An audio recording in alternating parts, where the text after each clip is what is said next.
Hi, my name is Marlene Kenny. I am the Director of Disaster Mental Health Consultation and Training for First Aid of the Soul.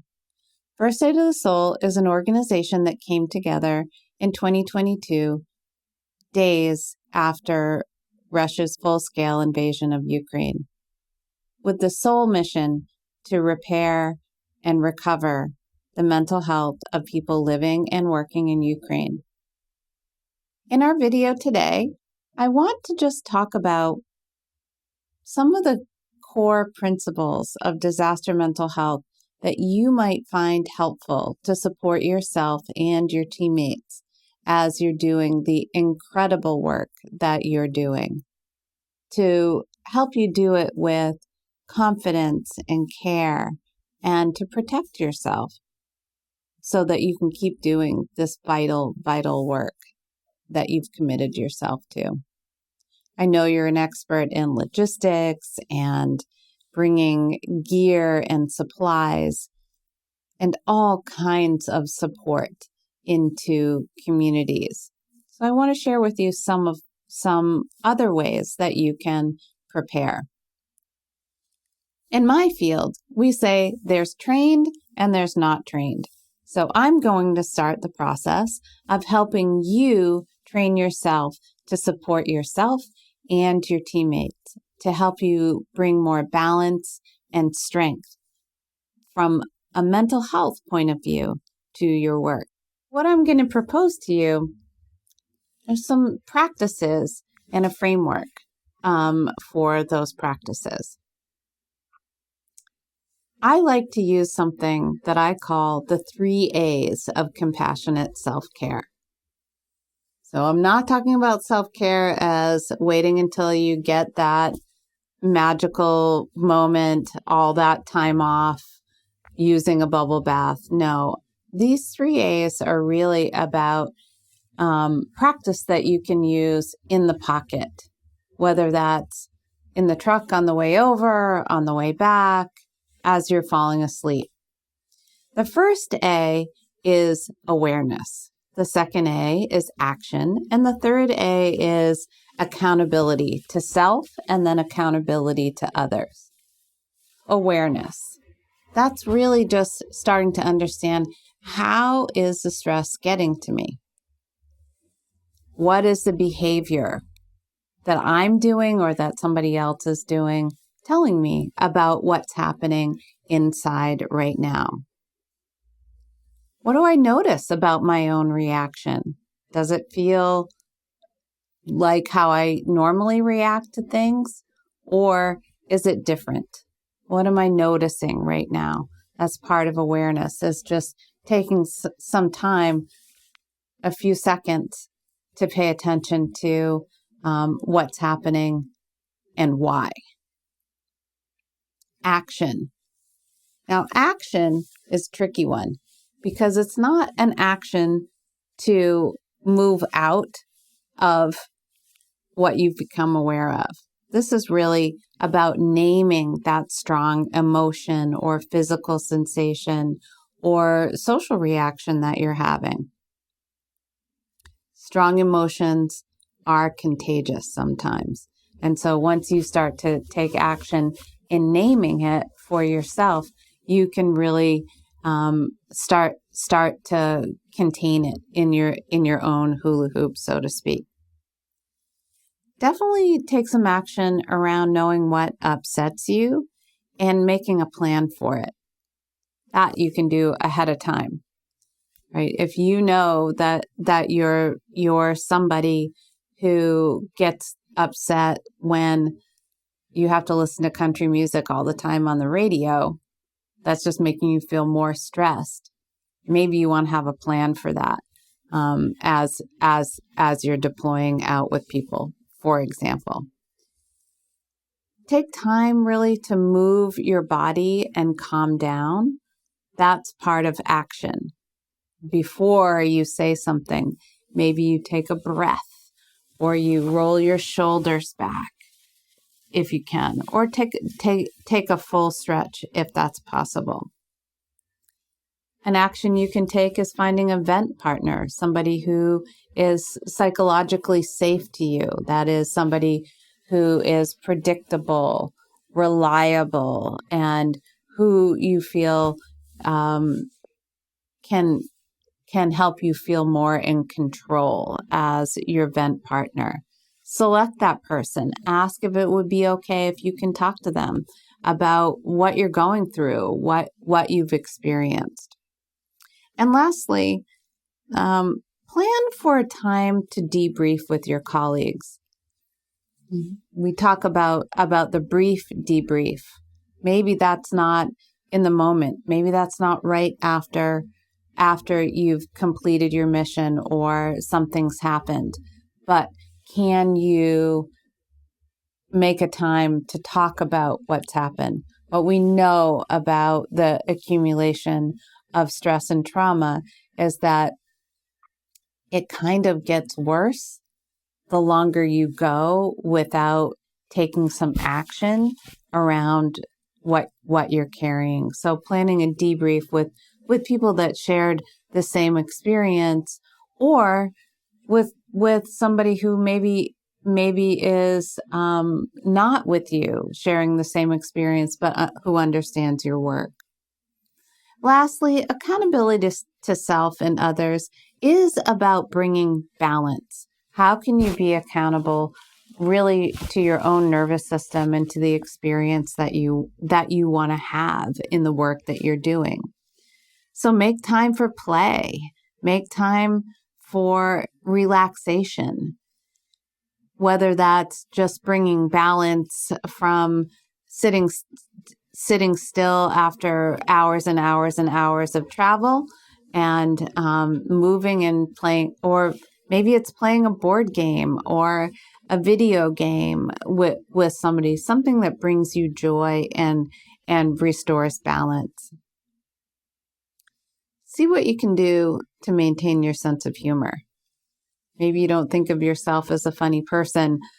That's not what I'm talking about. What I'm really talking about is having a perspective on yourself and others and the situation. So what can you do to restore perspective and balance that sometimes shows up as your sense of humor? Lastly, around accountability to self and then to others, be patient and realistic with yourself. We sometimes expect perfection in our reactions and think that because we're here to complete this really high stakes and complicated work, that it always has to be with reactions that we want to have. Sometimes things are sad. Sometimes things are scary. And it's more realistic to accept and to be accountable to how we manage those strong emotions. So that's the framework of the 3 A's. Now I want to talk to you about an activity, a practice that you could try. And in fact, at First Aid of the Soul, this is a practice that we use with families living on the front lines as a practice that they can do every day individually or together to help regulate and reset their nervous systems. And so I'm going to share this with you as well. It's called the 4 elements, and the 4 elements are earth, air, water, and light. You'll need something to draw with or a sticker, something that will help remind you to practice the 4 elements. Sometimes we suggest a sticker that you could put on your mobile phone or on a notebook or something, or even just a doodle that you could draw and then just keep available. Set an alarm on your phone, whatever you have to do to practice even when you're feeling good. At the end of the 4 elements, you'll need to do something called the butterfly hug. I'm going to show it to you now so that when we get there, you will already understand how to use a butterfly hug. So all you have to do is raise your hands to your face, cross together. You're making a butterfly shape. Bring that butterfly to your chest, and unlike a butterfly whose wings flap at the same time, when we get there, you'll be flapping your wings of your butterfly right and left in an alternative way. This helps your brain and your body sync up this connection that you'll be making. Now that you know the butterfly hug, we're going to start the 4 elements. To begin with, I want you to just notice how much stress or sort of annoyance or upset you feel right now. On a scale of 0, which is neutral or nothing, to 10, which is the most upset, annoyance, or stress, or even disturbance that you can feel. And just make a note of that. Write it down. We're going to start with the earth element now. So just bring your awareness to your body and the support that you feel in the chair that you're sitting in, to your feet on the ground. Just knowing right here and right now, you're safe enough. If you want, just take your right hand and place it on your right knee, and your left hand and place it on your left knee, and just gently press your hand into your knees. Right hand on right knee, left hand on left knee. And just notice how your foot gently connects a little bit more to the earth and to the support below you. And as you're doing that, noticing that you're safe enough right here and right now, I want you to look around the room and just notice 3 things you see. Now notice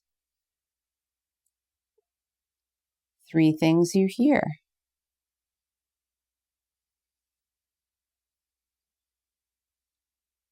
Notice any sense or smell in the room.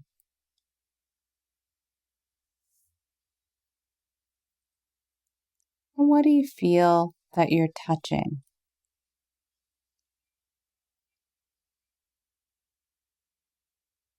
Now moving up to the air element. I'd like you to place one hand on your belly. And just notice your breathing. Without trying to change it, just notice the air coming in and the air going out.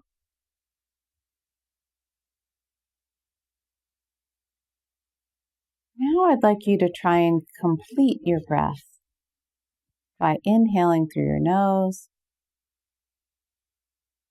and exhaling through your mouth. Inhaling through your nose and exhaling through your mouth. And now on the inhale, I want you to think the words, I know I'm inhaling. On the exhale, I know I'm exhaling. I know I'm inhaling. I know I'm exhaling. And just do that 2 more times. If your mind wanders, bring it back to that statement. I know I'm inhaling. I know I'm exhaling.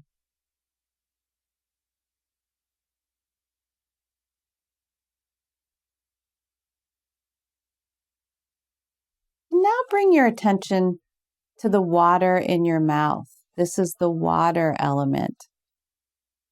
Just notice, does your mouth feel a little bit dry? When we're in a stress response or even in a period of high stress, our mouths tend to get dry, right? That's our digestive system slowing down as a way to move into fight, flight, or freeze. And so with the water element, I want you to see if you can imagine sucking a lemon, maybe even biting the sides of your tongue to make more saliva in your mouth. So just go ahead and do that. And you might notice you have a little bit more focus coming online as you make more and more saliva in your mouth. So now with your feet on the ground and a more complete breath and more saliva and focus, I want you to bring your attention to the light element. And I'd like you to light up your imagination with a time that you felt calm and completely like yourself. Just take a minute to imagine that time. Maybe it was sometime earlier today. Maybe it was that moment in the morning when you have that first sip of coffee. Maybe it's a special vacation spot for you. Just please bring up that time. Maybe it's an activity. I'm someone who needs to imagine an intense activity actually to feel calm. It comes with a special place. So just bring that up in your imagination. And as you think of it, I want you to notice any pleasant sensations in your body or any pleasant emotions that go with just the best part of this memory. And as you're thinking of it, it's time for your butterfly hug. Bring that place to mind and just tap right, left, as you notice that time when you felt calm and completely like yourself.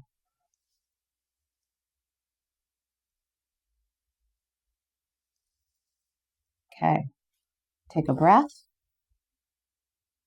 and let it go.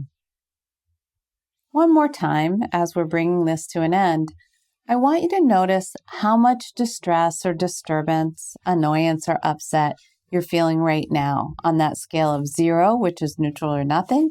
10 is the most disturbance that you could feel. And just make a note of that. Great. So my hope is in this practice that these numbers will start to go down. But there are times that when we start to pay more attention, we start to feel a little bit more dysregulated or upset, and that's really okay. The more you practice this, though, even when you're feeling good, it's a principle of neurofeedback. Once you start doing this practice, you can have more prolonged periods of calm. A couple of other really helpful awareness, action, accountability skills are as follows. One is called the replacement thought. You know how when something overwhelming or intense happens, sometimes your mind keeps replaying some aspect. A lot of times it's the thing that is the worst part, or might be an image or a sound.